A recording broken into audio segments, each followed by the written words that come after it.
অতএব যারা পড়ছো সবাইকে মনে রাখতে হবে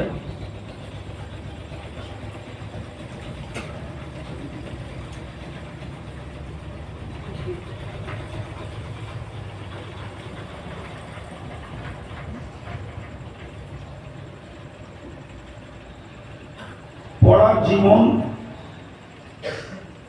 কষ্টের জীবন, আরামের জীবন।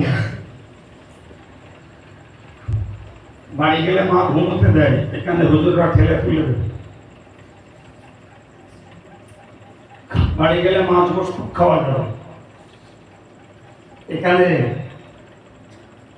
ডাল আর কুমড়ো আর বেগুনের ঘ্যাঁট যা পাওয়া যাবে তাই খেতে হবে। ওইসব অভিযোগ বাড়ি গিয়ে করা যাবে না।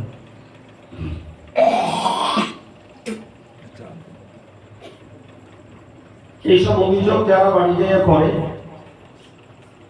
আর যে বাপমারা ছাত্রদের ওইসব অভিযোগ শুনে দয়া দেখায়, সে সমস্ত ছেলে পেলেদের লেখাপড়া হয় না।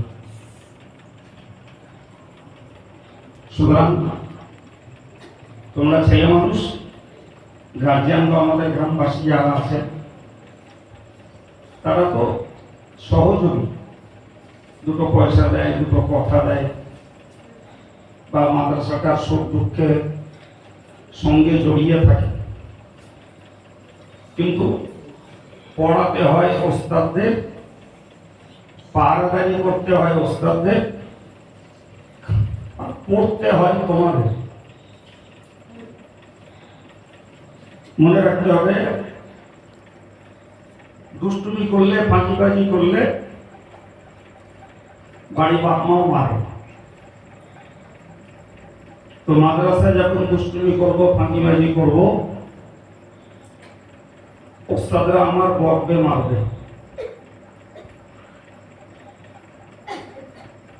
ওইটাকেও মনে করতে হবে যে আমার ভালোর জন্য মেরেছে, আমি বদমাইশি করেছি মেরেছে, আমি পড়া করিনি আমার মেরেছে কিংবা বকেছে। তাহলে সামনের দিনে আমি পড়া করবো, তাহলে আমার বকনিও খেতে হবে না, মারও খেতে হবে না। কথা বুঝতে পারছো? এই কথাগুলো তোমাদের মনে রাখতে হবে। ওস্তাদ মানলো, বাড়িতে আব্বার বললাম আব্বা আমার খুব মেরেছে, আর আব্বা দরদ দেখিয়ে বললে ঠিক আছে আমি হুজুরি বলছি। আব্বা হুজুরি বললে না আমার ছেলেটার একটু মারধর বেশি হচ্ছে। ওস্তাদের মনটাও খিঁচিয়ে গেল, ধীরে ধীরে ভালো করার চেষ্টা করতেছি, ওর বাপ দরদ দেখাচ্ছে। দুদিন পরে ওস্তাদও তার প্রতি আর নজর রাখবে না, হুজুরও ভালো খেয়াল দেবে না, আর ওই সুযোগে সেও মানুষ হওয়ার জায়গায় বাঁদর তৈরি হবে। দুদিন পরে বাপের স্বপ্ন ছেলে হাফেজ হবে, মাওলানা হবে, সব গুলিয়ে যাবে, বেকার হয়ে যাবে, কিচ্ছু হবে। ওরকম হাজারো অভিজ্ঞতা আমার আছে, হাজারো অভিজ্ঞতা।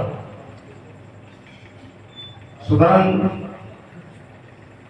তোমরা ছেলে মানুষ, তোমাদের জন্য যেটা প্রয়োজন সেটা বলেছি, পড়তে হবে, কষ্ট করতে হবে, ঘুমের সময় ঘুমোতে হবে, পড়ার সময় পড়তে হবে, খেলার সময় খেলতে হবে, পড়ার সময় পড়তে হবে। বদমাইশি করলে মার খেয়ে ভাবতে হবে যে আমি বদমাইশি করেছি তাই মার খেয়েছি, আর বদমাইশি করবো না, মার খাবো না। আমি পড়া করিনি তাই মার খেয়েছি, পড়া করবো আর মার খেতে হবে না। কেননা আমার ক্লাসে যারা পড়া করে তারা মার খায় না, আমি করিনি বলে মার খাই।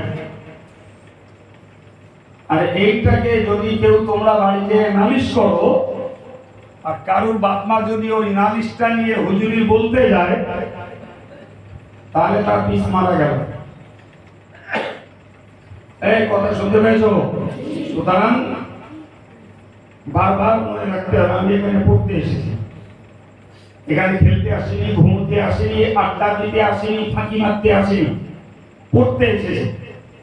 এই পড়ার জন্যই আমার সময় হলে হুজুররা ঘুমোতে দেবে, সময় হলে হুজুররা খেলতে দেবে, কিংবা সময় হলে আমাদের খাওয়া দেবে, আবার সময় মতন ডেকে তুলে পড়তে বসাবো। কাজ এখানকার পড়া, পড়া বাঁচিয়ে রেখে তারপর অন্য কিছু। পড়ার ক্ষতি করে কোনো কিছু চলবে না, এটা সবার মনে রাখতে হবে। পড়ার ক্ষতি করে কোনো কিছু চলবে না, যা হবে পড়া বাঁচিয়ে।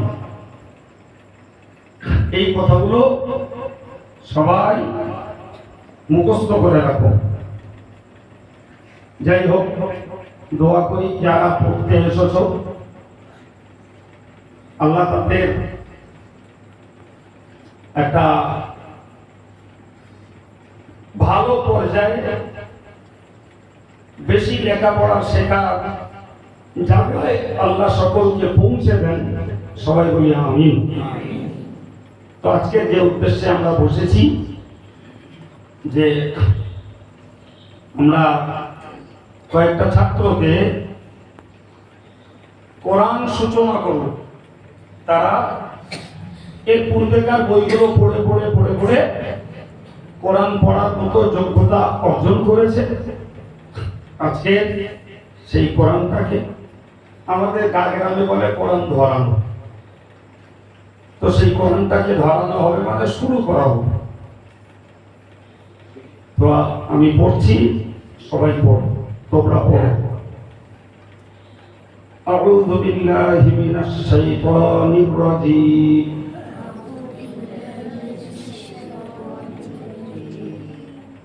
বিসমিল্লাহির রহমানির রহিম।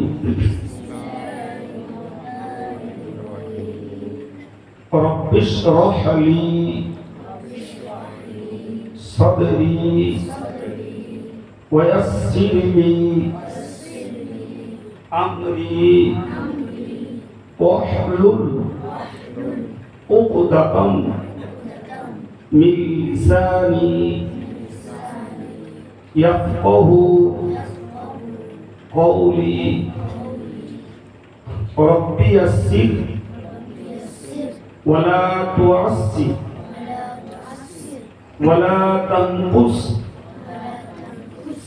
وتمم بالخير وبك نستعين ربي زدني علما يا فتاح اللهم أخرجني من ظلمات وهم وأكرمني بنور الفهم وافتح علي أبواب فضلك ويسر علي خزائن علمك سبحانك لا علم لنا إلا ما علمتنا إنك أنت العليم الحكيم بسم الله الرحمن الرحيم الرحمن علم القرآن علم القرآن خلق الإنسان علمه البيان بسم الله الرحمن الرحيم اقرأ باسم ربك الذي خلق الإنسان من علق اقرأ وربك أكرم الذي علم بالقلم علم الإنسان মা লাম ইয়ালাম। কিতাব খুলুন। বিসমিল্লাহির রহমানির রহিম। আলহামদুলিল্লাহি রাব্বিল আলামিন।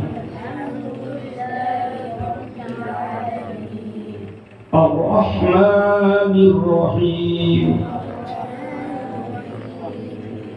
মালিকি ইয়াউমিদ্দিন। ইয়্যাকা না'বুদু ওয়া ইয়্যাকা নাস্তাঈন। ইহদিনাস সিরাতাল মুস্তাকিম। সিরাতাল লাযীনা আন'আমতা আলাইহিম গায়রিল মাগদুবি আলাইহিম ওয়ালাদ-দাল্লিন। আমিন। বিসমিল্লাহির রহমানির রহিম। আলিফ লাম মিম।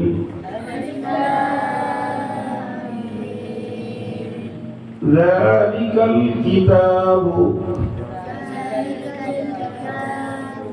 লা রাইবা ফীহি হুদাল লিল মুত্তাকিন। মুত্তাকিন আল্লাযীনা ইউমিনুনা বিল গায়বি ওয়া ইউকিমুনাস সালাতা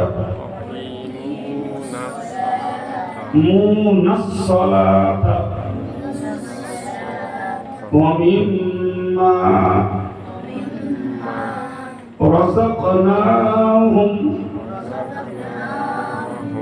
ينفقون والذين يؤمنون بما أنزل إليك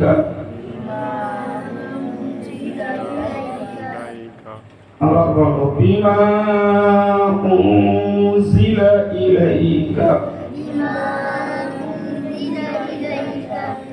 وما أنزل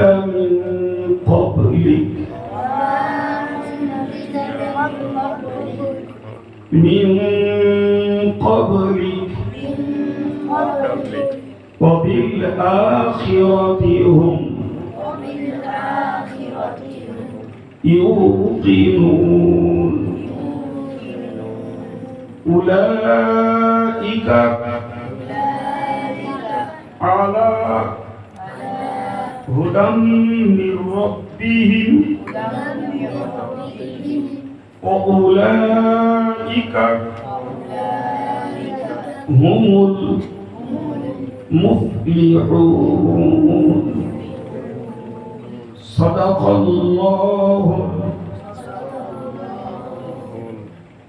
العظيم. اللهم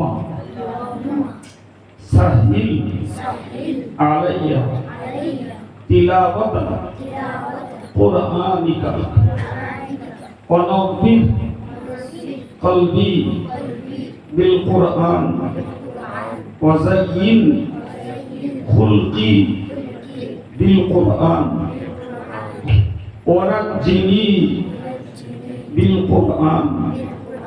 آمين يا رب العالمين. درشتك اللهم